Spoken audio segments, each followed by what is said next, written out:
अब बुलेटिन विस्तार से। बेमौसम बारिश से तेलंगाना के किसान बेहाल हो गए हैं। हजारों एकड़ फसल बर्बाद हो गई है। इस पृष्ठभूमि में तेलंगाना के मुख्यमंत्री केसीआर ने राज्य में बेमौसम बारिश की समीक्षा की।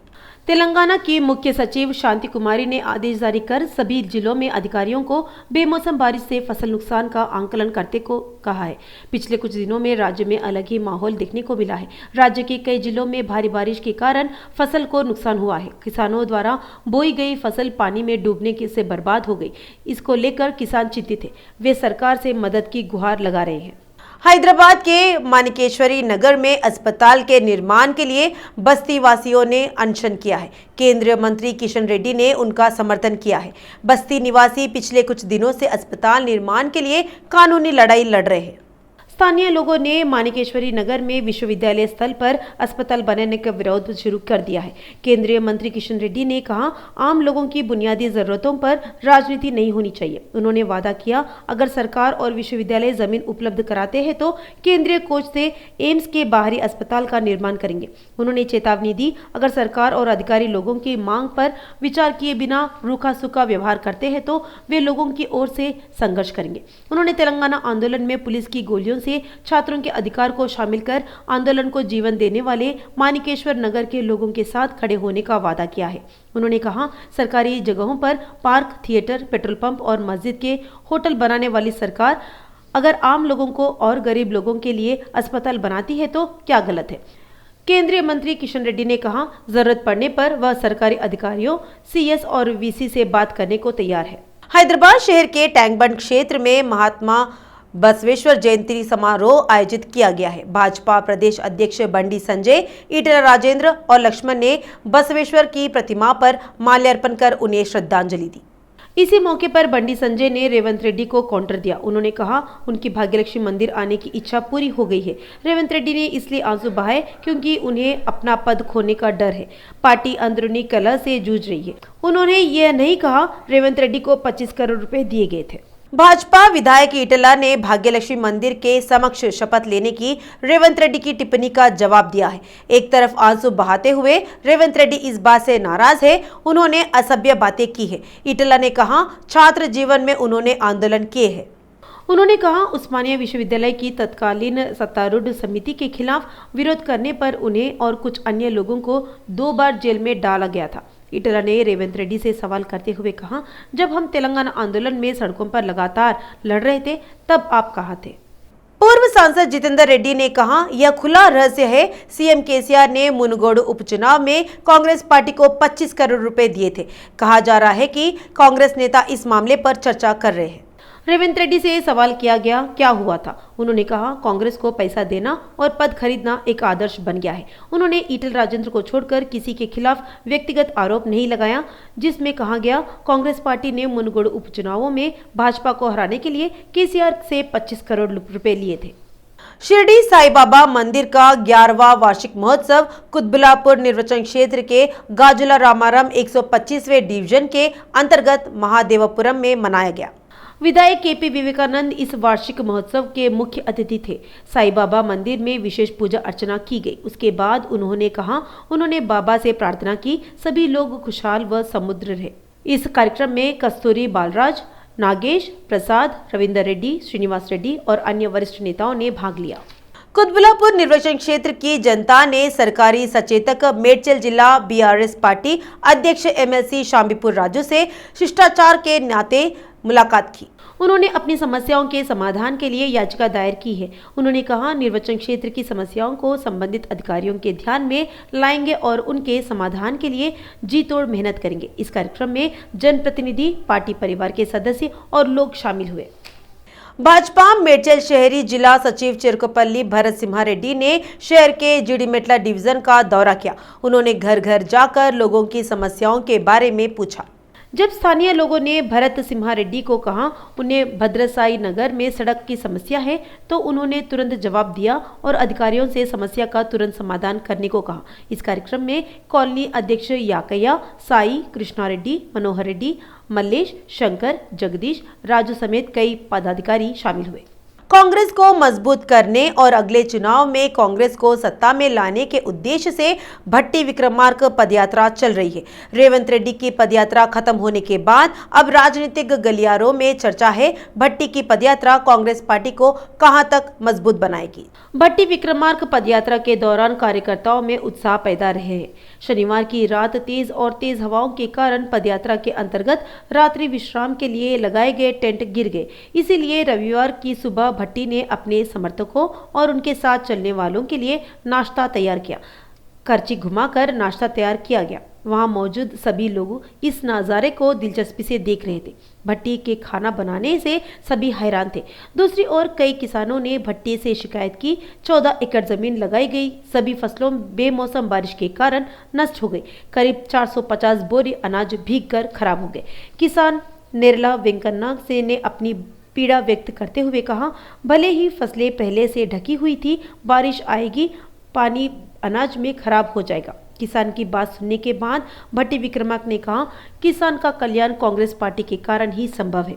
हम तब तक संघर्ष करेंगे जब तक बेमौसम बारिश से हुए नुकसान की भरपाई हर किसान को नहीं हो जाती। नई विश्व स्तरीय कोटक पुलेला गोपीचंद बैडमिंटन एकेडमी हैदराबाद के गचिबौली में पुलेला गोपीचंद एकेडमी में खोली गई है। आंध्र प्रदेश के पूर्व मुख्य सचिव LV सुब्रमण्यम और कोटक महिंद्रा बैंक के प्रतिनिधि कोटक बैंक के सहयोगी के साथ स्थापित इस नई एकेडमी के उद्घाटन में शामिल हुए। खिलाड़ियों को लगता है अत्याधुनिक सुविधाओं और वातानुकूलित बैडमिंटन कोर्ट के साथ यह सबसे अच्छा प्रशिक्षण केंद्र होगा। अंतर्राष्ट्रीय सुविधाओं वाली अकेडमी वर्ष 2019 में कोटक महिंद्रा बैंक ने भारतीय बैडमिंटन खिलाड़ियों के लिए विश्व स्तरीय प्रशिक्षण सुविधा विकसित करने के लिए पुलेला गोपीचंद बैडमिंटन फाउंडेशन के साथ भागीदारी की। कोटक महिंद्रा बैंक के सहयोगी से गोपीचंद अकादमी में एक नया बैडमिंटन कोर्ट खोला गया।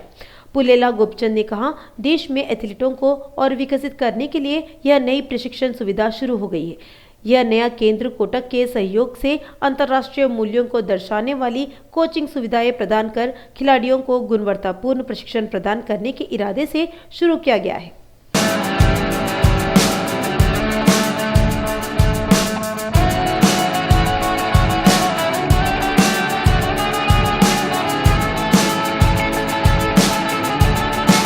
शहर में भीड़ बढ़ गई है। धूप का मौसम होने के कारण यात्री छाया चाहते हैं, ठंड के मौसम में घूमना चाहते हैं। ये क्या सफर है, कितनी धूप, कितनी छांव चाहिए? अपने सवालों के जवाब पाने के लिए आपको देखनी चाहिए यह स्टोरी।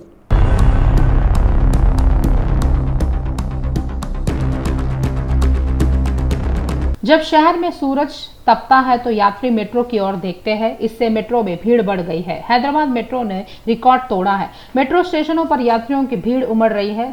सड़कों पर बढ़ते ट्रैफिक और गर्मी के मौसम में हर किसी की नजर मेट्रो की ओर है। इसी क्रम में सभी मेट्रो स्टेशनों पर भीड़ रही है।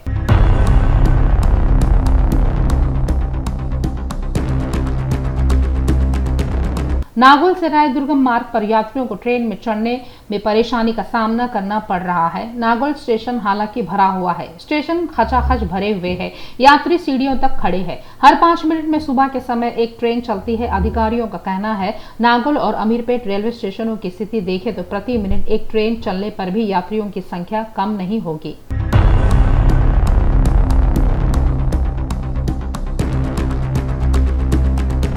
गर्मी की शुरुआत के बाद से मेट्रो ने सेवाओं की संख्या में वृद्धि की है। हालांकि भागदौड़ जारी है, खासतौर पर वे जो नागौल, एलबी नगर, दिलसुख नगर, कुक्कड़पल्ली इलाकों से नौकरी और कारोबारों के लिए दूर दराज के इलाकों में जाते हैं। इससे ट्रैफिक काफी बढ़ गया है।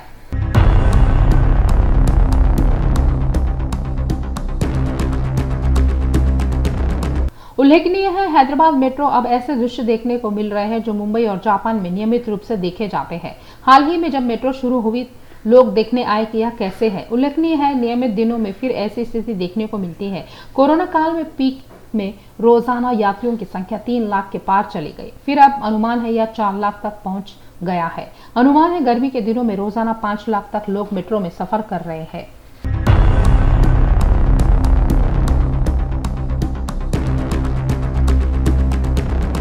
मौजूदा समय में मेट्रो स्टेशनों में भीड़-भाड़ की वजह से स्थिति पैदा हो गई है और सेवाएं बढ़ानी पड़ रही है। अब देखना यह होगा मेट्रो अथॉरिटी इस बारे में क्या फैसला लेती है। साथ ही हम चाहते हैं अधिकारी सेवाओं को बढ़ाने और यात्रियों को राहत देने के लिए निर्णय लें।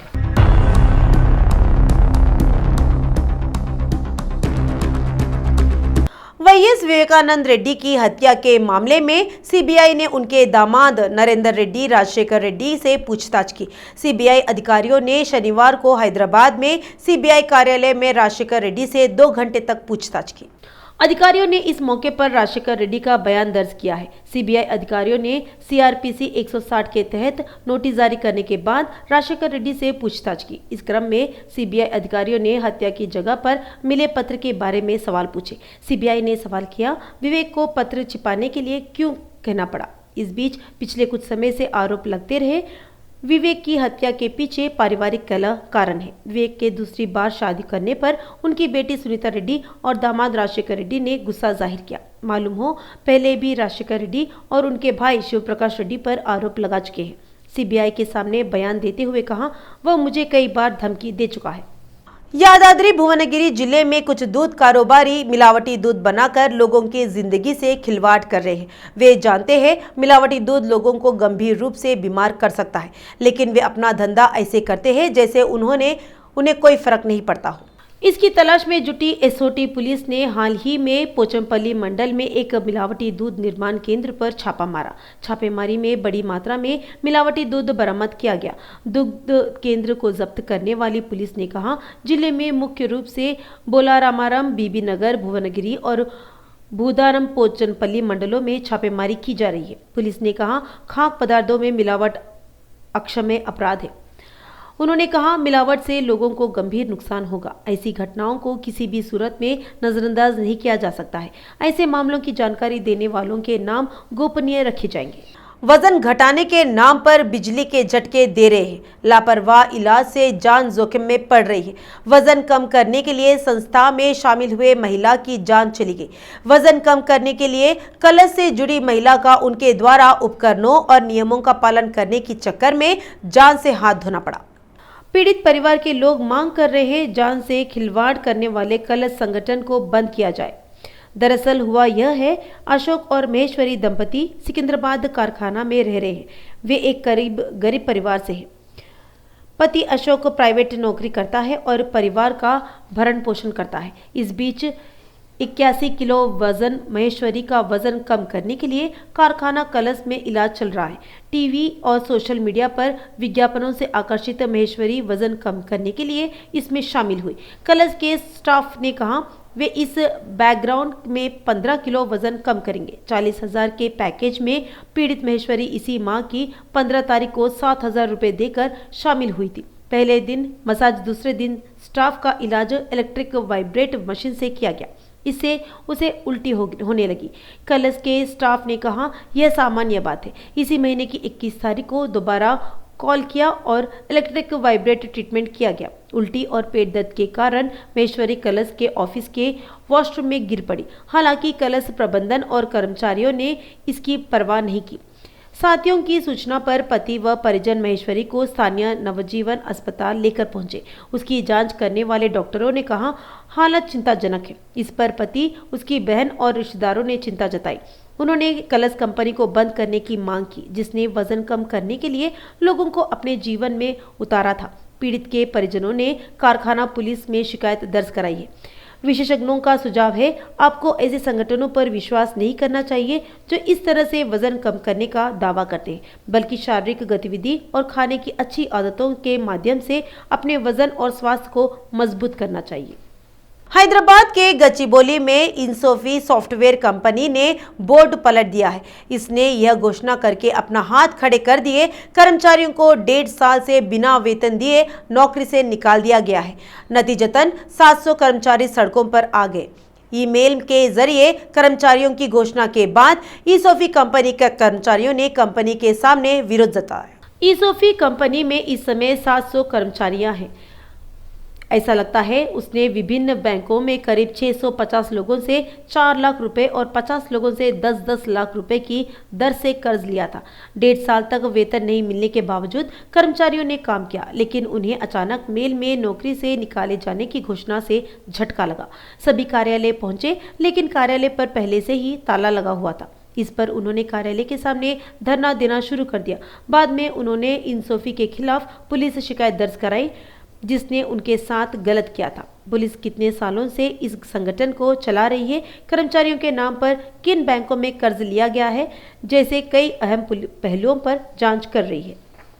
हैदराबाद सिटी नाम से स्मार्ट सिटी है। बाहर से तो बहुत खूबसूरत दिखती है, अंदर कदम रखोगे तो पता नहीं हम समस्याओं के घेरे में हैं। सिर्फ अंतहीन सड़कें और नालियों की समस्या है जो शहर में बड़ा हिस्सा है। इसी लिस्ट में मच्छरों की समस्या भी आ गई है। शहर के लोग मच्छरों की समस्या से गंभीर रूप से प्रभावित है। लोगों का कहना है यह जीएचएमसी के अधिकारियों के लापरवाह रवैया का सबूत है।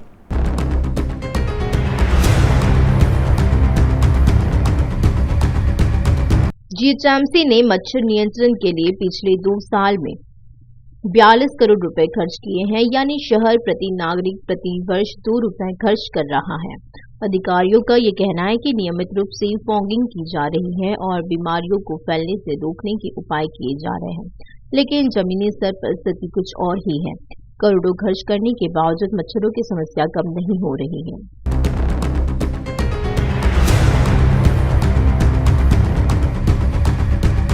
जीएचएमसी के कीट विज्ञान विभाग में 2000 कर्मचारी काम कर रहे हैं। इन सभी को रोजाना मच्छरों की रोकथाम के लिए फॉगिंग और एंटी लार्वा ऑपरेशन में भाग लेना चाहिए और इसके लिए डिवीजन के पास 45 लीटर की क्षमता वाली 2 छोटी मशीनें और 2 बड़ी मशीनें हैं। सप्ताह में कम से कम एक बार इनसे फॉगिंग करनी चाहिए और यह सप्ताह में 2 बार तालाबों और मुझ जल ग्रहण क्षेत्रों में किया जाना है।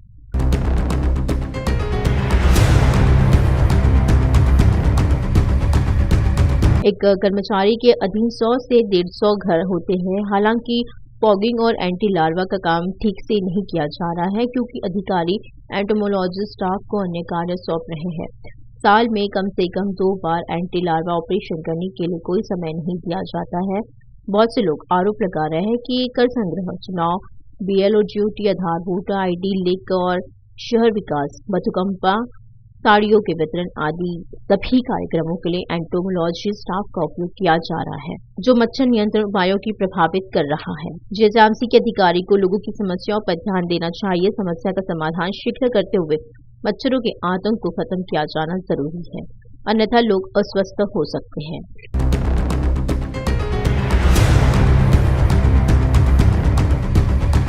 गंगा पुष्करालू के लिए दूसरे राज्यों या दूर दराज के इलाकों में जाने की जरूरत ना पड़े, तेलंगाना में भी पुष्करों की व्यवस्था की जा रही है। संयुक्त मेदक जिले में बहने वाली मंजीरा नदी के लिए विशेष रूप से गरुड़ गंगा पुष्करालू के आयोजन के लिए बहुत सारे इंतजाम किए जा रहे हैं। कुंभ मेला एक बार फिर से मंजीरा नदी के लिए आयोजित किया जाएगा, जो कर्नाटका से होते हुए तेलंगाना में बहती है, जिसका महाराष्ट्र के बीड जिला पटोदा तहसील के बालाघाट क्षेत्र में उगम स्थान है। यह गरुड़ गंगा कुंभ मेला संगारेड्डी जिले के न्यालकल मंडल राघवपुरा के उपनगरों में पंचवटी क्षेत्र पीठाधिपति काशीनाथ बाबा के नेतृत्व में आयोजित किया जाएगा। 24 अप्रैल से 5 मई तक 12 दिन तक चलने वाला कुंभ मेला महोत्सव मंजीरा नदी के तट पर लगाने वाले यह कुंभ मेले में नागा साधुओं और संतों के साथ बड़ी संख्या में श्रद्धालुओं का हुजूम उमड़ेगा।